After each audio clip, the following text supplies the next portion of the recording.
Então, agora nós vamos falar sobre plágio acadêmico, que é um assunto bastante importante, né, preocupante para nós orientadores e professores. Então, eu quero trabalhar bem com vocês essas informações para que não haja dúvida, né, para que vocês não tenham dúvidas sobre esse tema, para que vocês estejam muito, muito atentos sobre isso, tá? É preciso que vocês estejam atentos. Deixa eu apresentar aqui.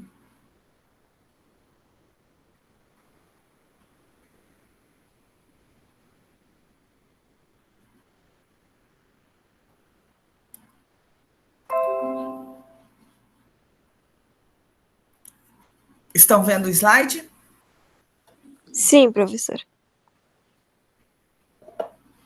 Então, nós vamos falar sobre plágio acadêmico, que aqui está a fonte da onde eu tirei as informações desse texto. Então, se a gente for buscar o conceito mais simples de plágio, que é aquele que está no dicionário de língua portuguesa, né? Ele fala que plágio é a apresentação feita por alguém de algo, de alguma coisa, como se fosse sua própria autoria. Isso envolve trabalhos, obra intelectual, música, pintura, enfim, qualquer coisa que foi produzido por outra pessoa. A palavra plágio, ela vem do latim plagium e quer dizer furto, né? Então, a própria palavra já diz o que significa, né?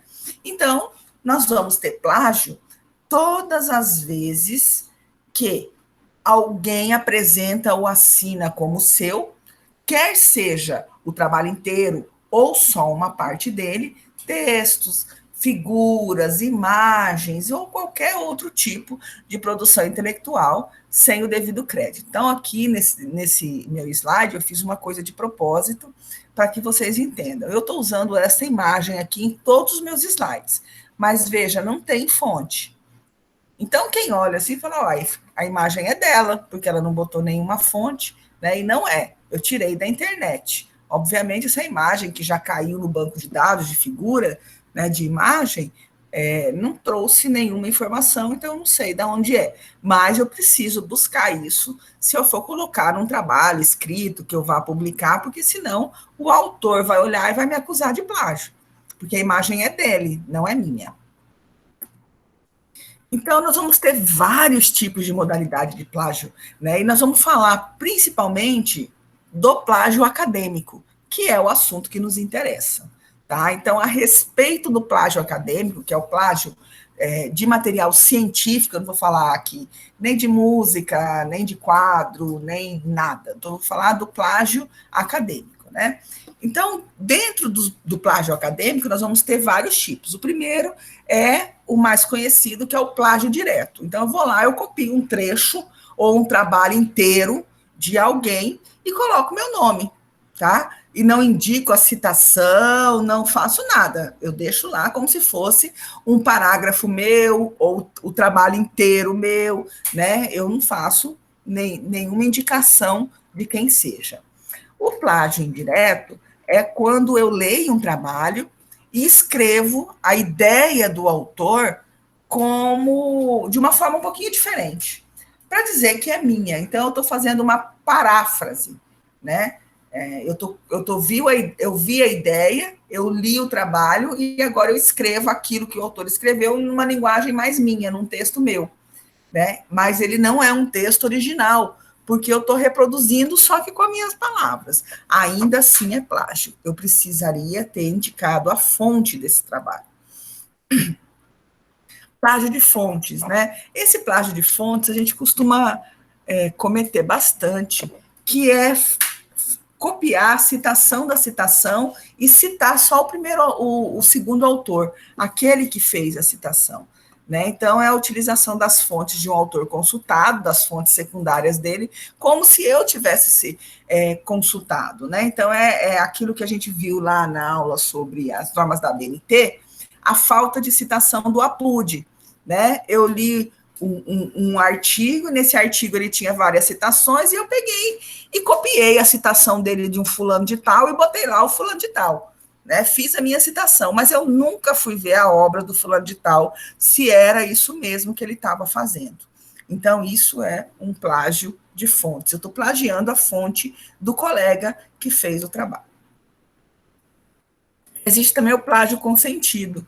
É a apresentação ou assinatura de um trabalho alheio, né, que não é meu, com autorização do autor. Então, isso ocorre principalmente quando eu compro o trabalho de alguém.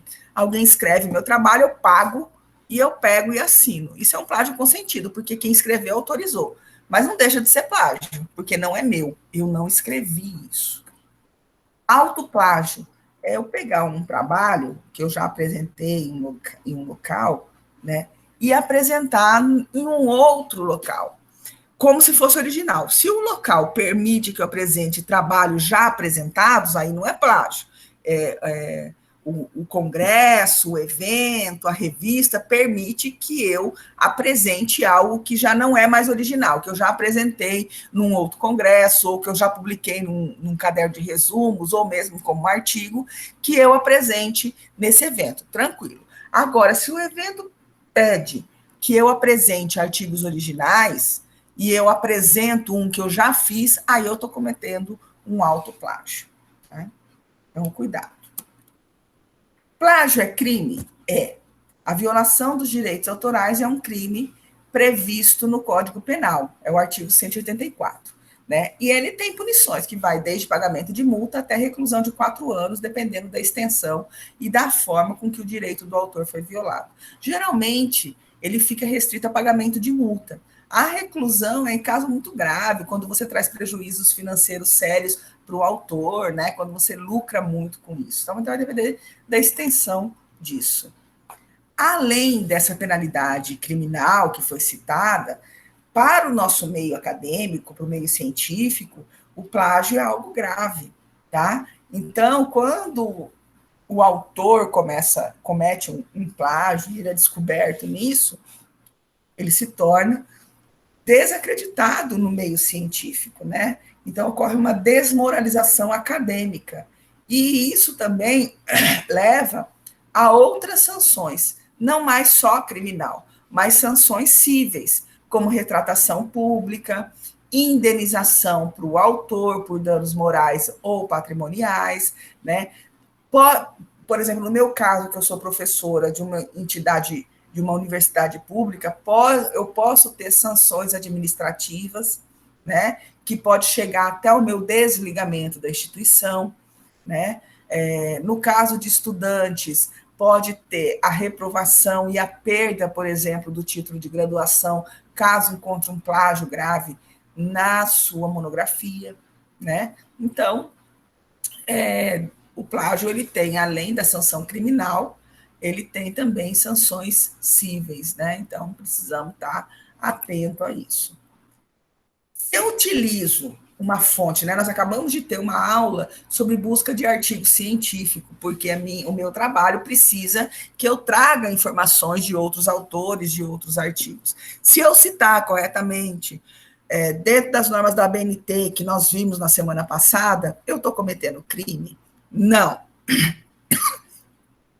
Toda pesquisa que contém citação, né, citada dentro de uma norma conhecida, difundida, ele não configura plágio, tá? Então, é preciso você citar dentro das normas. Se você faz isso, você não está cometendo um plágio. Então, para eu evitar o plágio, é simples. É fazer a citação dentro das normas da BNT. Se eu fizer isso, tá tranquilo, ok? O que é que diz a lei, né? No artigo 5º, inciso 27, desculpa, aos autores pertence o direito exclusivo de utilização, publicação ou reprodução das suas obras. Acordar muito cedo dá nisso, eu fico com sono. Código Civil, o que ele fala? No artigo 1228, o proprietário tem a faculdade de usar, gozar e dispor da coisa e do direito de reavê-la do poder de quem quer que injustamente a possua ou detenha, né? Então, está garantindo esses dois artigos aí, tanto da Constituição como no Código Civil, o direito do proprietário, daquele que fez daquele que produziu aquela informação, aquele texto antes da gente. No Código Penal, como eu disse, né, define a violação dos direitos autorais como crime e já faz a prevenção das punições que podem ir de multa até a prisão por 4 anos. Existe também a Lei do Direito Autoral, né, que vai definir o rol de obras intelectuais que são protegidas pela lei, que vai desde grandes conferências até imagens como essa que eu estou usando aqui, né, conceituando obras intelectuais como criação do espírito expressa por qualquer meio ou fixada em qualquer suporte tangível, né, que pode ser físico ou intangível, como a internet, conhecido, ou que se invente no futuro. Então, até as obras que forem disponibilizadas em plataformas de maneira que ainda não exista hoje, que ainda vai existir, vai ser criada, já estão protegidas contra o plágio. A Lei do Direito Autoral, também no seu artigo 22 a 24, define como pertencentes ao autor os direitos morais e patrimoniais sobre a sua criação, conceituando direitos morais como direito de reivindicar a qualquer tempo a autoria da sua obra. Aqui está interessante. O plágio, então, ele pode ser descoberto em qualquer tempo. Tá? Ah, já me formei há 5 anos, estou tranquila? Não, se você fez plágio, você não está tranquilo, não. Porque se o autor descobre isso em qualquer tempo, ele pode reivindicar esse seu trabalho como obra dele e você vai estar sujeito a alguma punição. Né? O artigo 19 fala que depende, você utilizar esse material depende da autorização prévia, né, do autor. Isso aqui vale mais para quando eu for imprimir um texto de um livro. Teve uma época, já faz aí muito tempo, que baixou uma fiscalização em todos essas lojas de xerox que tem em frente ao Nemate. Né? E nós ficamos muito tempo sem poder autorizar, sem poder imprimir livros. Eles não podiam fazer isso, a não ser que o livro expressasse na sua contracapa que poderia ser utilizado a cópia, a impressão daquele texto. Né? Se não, a gente não poderia reproduzir. Não pode ainda, a gente faz isso de maneira errada, tá? Mas só aqueles que estão autorizados é que poderia a gente tirar a cópia. O artigo 33 proíbe a reprodução de obra que não pertence ao domínio público, a pretexto de anotá-la, comentá-la ou melhorá-la sem a permissão do autor. O artigo 46, inciso 3, define que não constitui violação dos direitos autorais a citação em livros, jornais, revistas ou qualquer outro meio de comunicação de passagem de qualquer obra para fim de estudo, crítica ou polêmica na medida justificada para o fim a atingir, indicando-se o nome do autor e a origem da obra. Então, ele está dizendo que eu posso fazer a citação. Eu posso utilizar qualquer obra, desde que eu atribua a ela a autoria de quem quer que seja. Né? E o ano em que essa obra foi, na referência está lá o nome da obra. Se eu fizer isso, eu não estou cometendo plágio. E aí eu quero trazer para vocês entenderem como é grave alguns casos famosos de plágio, né? E as consequências que esse plágio teve. O primeiro deles é uma demissão. Em 2011, ocorreu um caso de plágio que resultou na demissão de um professor. A Faculdade de Ciências Farmacêuticas de Ribeirão Preto realizava um estudo que investigava se uma substância isolada da jararaca seria útil contra o vírus da dengue. O principal autor da pesquisa foi acusado de copiar imagens, olha só, ele não copiou o texto ou o trabalho, foi imagens de um trabalho de 2003 e de 2006, né, então foram de 2 trabalhos, sem dar crédito aos autores dessa imagem, que eram da Universidade Federal do Rio de Janeiro.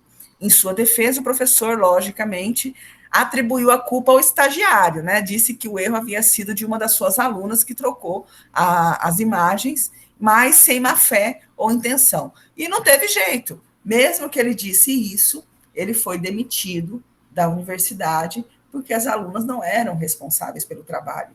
A autoria do trabalho era do professor. Então, ele, como autor principal, é que foi punido com a demissão por plagiar imagens. Então, veja bem, ele não plagiou conteúdo, ele fez a pesquisa, né, tudo, mas ele usou 2 imagens sem os créditos e por isso ele foi demitido.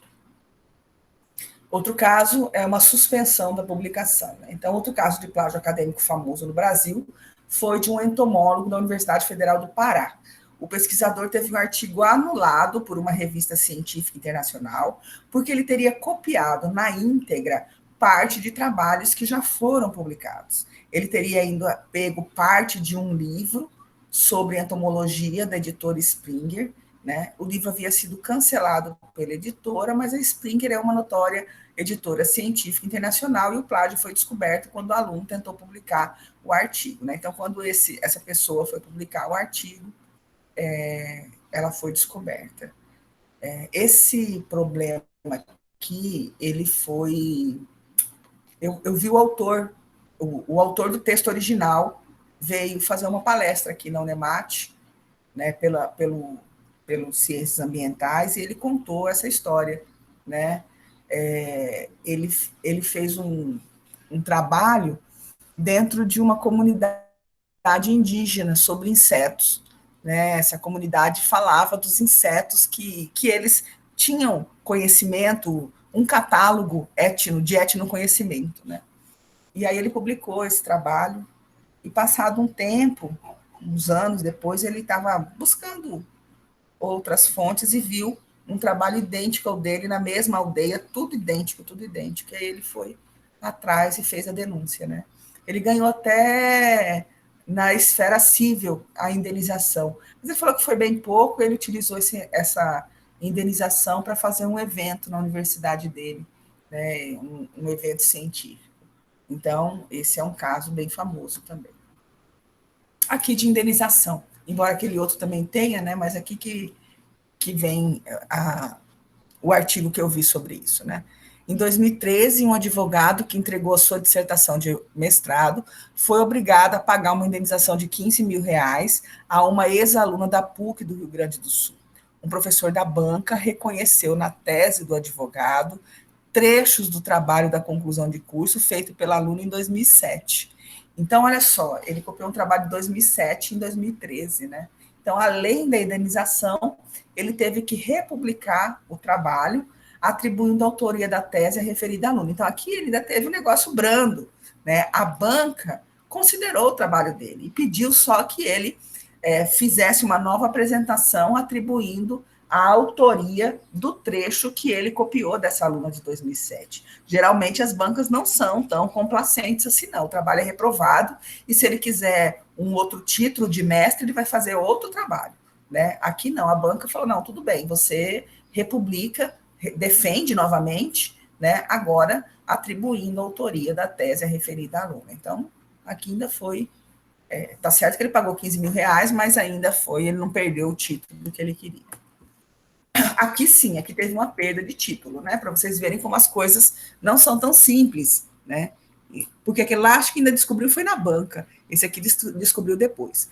O título da Scarlett Ione O'Hara, professora associada da Universidade Federal do Pará, foi obtido em 2004 pela Universidade Federal de Minas Gerais e cassado por plágio na reunião do Conselho da Universidade Federal Mineira no dia 13 de outubro de 2015. Olha só, 11 anos depois da defesa. Ela defendeu em 2004, obteve o título em 2004, e a tese foi cassada em 2015, porque a tese ela foi plagiada, e ela tinha o seguinte título: A mitopoética marajoara na construção do imaginário amazônico.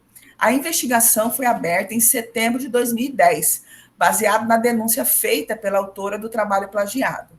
Uma comissão de sindicância formada pelos professores da Faculdade de Letras investigou a denúncia e, em seguida, o caso passou pela análise dos colegiados, né, da congregação da Câmara da Pós-Graduação da Faculdade de Letras e pelo Conselho de Ensino, Pesquisa e Extensão.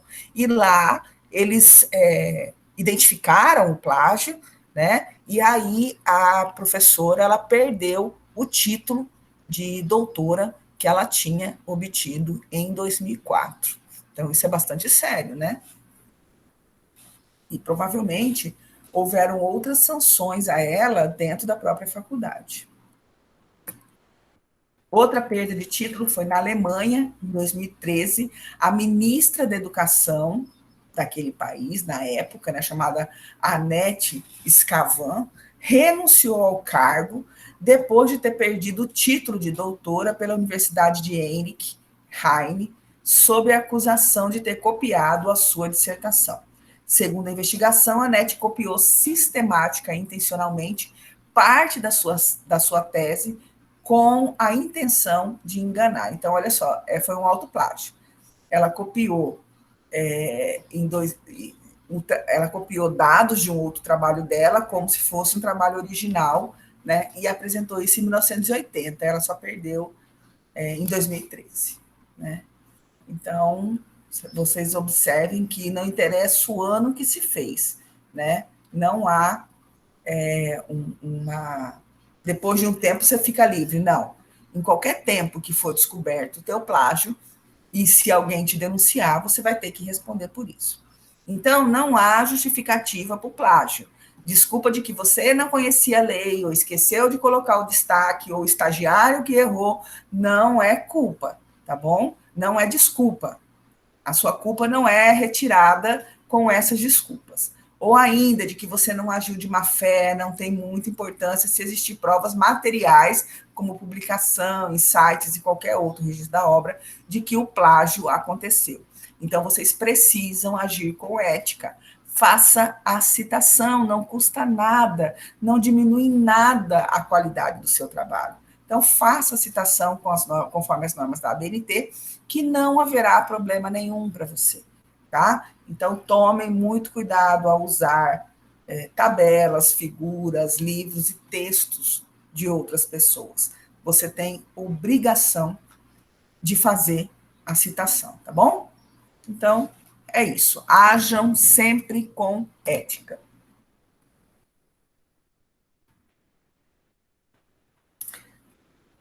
Pessoas, vocês têm dúvidas sobre plágio? Não, professora, agora só medo mesmo. Com medo, né? É bom que fique com medo mesmo, tá bom? Porque plágio é grave. Então, eu não quero nada de pagar para alguém fazer seu trabalho, porque já aconteceu, eu e o professor Luiz já pegamos um antigo orientado dele há muito tempo atrás, que copiou o trabalho, e ele foi assim, o menino mandou alguém, pagou para alguém fazer um trabalho, né? E aí ele foi corrigir, e o guri que fez o trabalho, né, que foi comprado para fazer o trabalho, não tinha muita experiência e copiou um trabalho de uma outra aluna do próprio professor Luiz, né? Então, aí, quando o professor Luiz foi corrigir, eu falei assim, mas eu conheço esse trabalho, né? E aí nós chamamos o autor, isso já faz muito tempo, vocês não conhecem, não saberão quem foi que fez isso. Aí nós conversamos com o menino, né? Ele ficou muito envergonhado, ele admitiu que, de fato, ele pagou para alguém fazer o trabalho e a pessoa copiou um trabalho do próprio professor Luiz, sem saber, né? Ele não sabia, não ligou, não teve atenção. E nós pegamos isso. Aí o menino cancelou a matrícula da disciplina, pediu para cancelar, que ele não faria disciplina. O professor Luiz falou que, dentro dessa condição, ele não poderia mais orientar, né?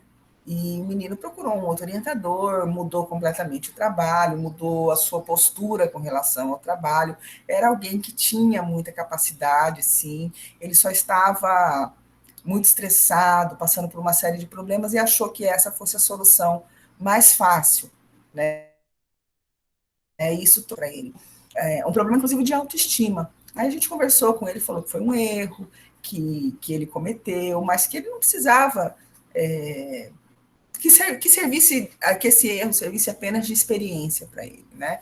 Que ele tinha total condição de fazer um novo trabalho e deixar essa história para o passado. E, de fato, ele fez com um outro orientador um novo trabalho, assumiu uma outra postura diante dessa nova oportunidade, né? Nós não levamos esse caso para frente, né? Nós só comunicamos a coordenação do curso, mas isso não foi levado para frente, porque o trabalho não chegou a ser defendido, nem nada, né?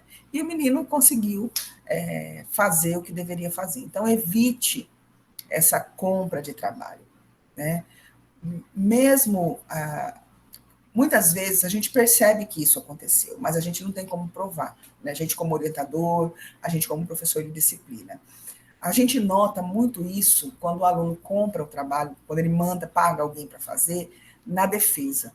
É muito ruim, né? Sabe? É muito ruim. Eu já tive um aluno também, orientado meu, que eu imaginava que ele não tinha feito o trabalho, né? Não consegui provar, não consegui achar, né? Mas eu mandava fazer uma coisa, vinha outra, e aí eu mandava fazer outra coisa, parece que não tinha conexão com aquilo que eu tinha falado, eu chamava atenção, mas ele não abriu, mas a defesa foi sofrível, porque ele não tinha feito o trabalho. Então, muito cuidado com isso. Por favor, vocês todos têm capacidade. Às vezes o remendo fica pior do que um trabalho com mais dificuldades que você faça. Tá? Então, muito cuidado com isso, muito cuidado. Né? Sem contar que você nunca vai estar livre, porque a hora que descobrir que isso aconteceu, em qualquer período, você pode perder o seu título. Então, muito cuidado com plágio. Tenham mesmo medo e atenção a isso, tá bom? Tá bom. Pessoas, então a gente encerra aqui a nossa parte teórica, tá? Mas não encerramos a disciplina. Eu estou com vocês em todas as outras etapas de redação da monografia. Vocês têm o meu contato. Em qualquer momento que vocês precisarem, que vocês tiverem dúvida, entre em contato, que a gente vai atender vocês para sanar qualquer problema que possa surgir, tá bom? No mais, atentem-se aos seus cronogramas, não percam tempo, façam o projeto de vocês, tá? Tá Professora, bom.